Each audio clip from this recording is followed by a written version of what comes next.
জিওপলিটিক্সে আপনাকে স্বাগত।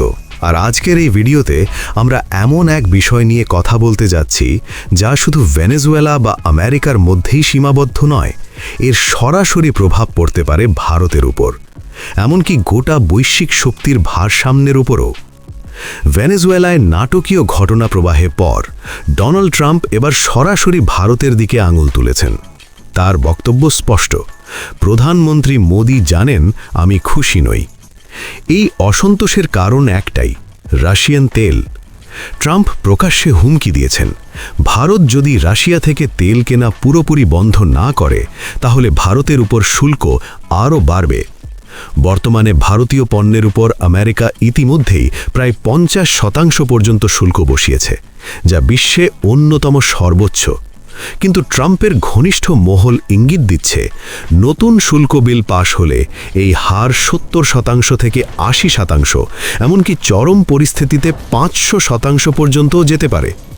এখানে লক্ষণীয় বিষয়টা হলো, এই সিদ্ধান্ত নেওয়ার জন্য ট্রাম্পের আমেরিকান কংগ্রেসের পূর্ণ অনুমোদনও প্রয়োজন নাও হতে পারে। ট্রাম্পের কৌশল বরাবরই একদিকে ব্যক্তিগত প্রশংসা, অন্যদিকে কঠিন অর্থনৈতিক চাপ। তিনি বলবেন, মোদি একজন ভালো মানুষ, তারপরই যোগ করবেন, কিন্তু আমি আরও শুল্ক বাড়াবো। এই দ্বৈত কূটনীতি আসলে একটি স্পষ্ট বার্তা, আমার কথা মানো, না হলে মূল্য দাও।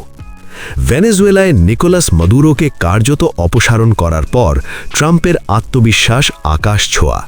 তিনি প্রকাশ্যে বলেছেন, আমরা সরাসরি অভিযান চালাই, আমরা রাষ্ট্রপতিকে অপহরণ করি, আমাদের মতো শক্তিশালী সেনাবাহিনী কারও নেই। এটা শুধু সামরিক বড়াই নয়, বরং গোটা বিশ্বের জন্য একটি মনস্তাত্ত্বিক বার্তা। ভেনেজুয়েলা পড়ে যাওয়ার পর এখন টার্গেট কিউবা। ট্রাম্প শিবিরের মতে কিউবা পতনের জন্য প্রস্তুত।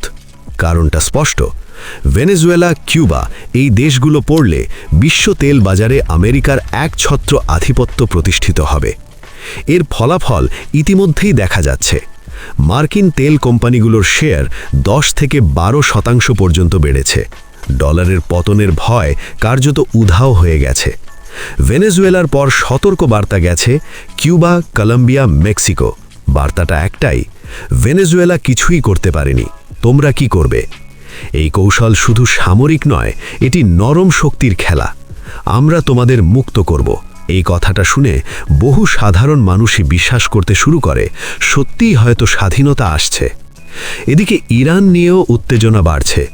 ইসরায়েলি রাজনৈতিক মহল থেকে ইঙ্গিত মিলছে, সম্প্রতি বড় কিছু হতে পারে।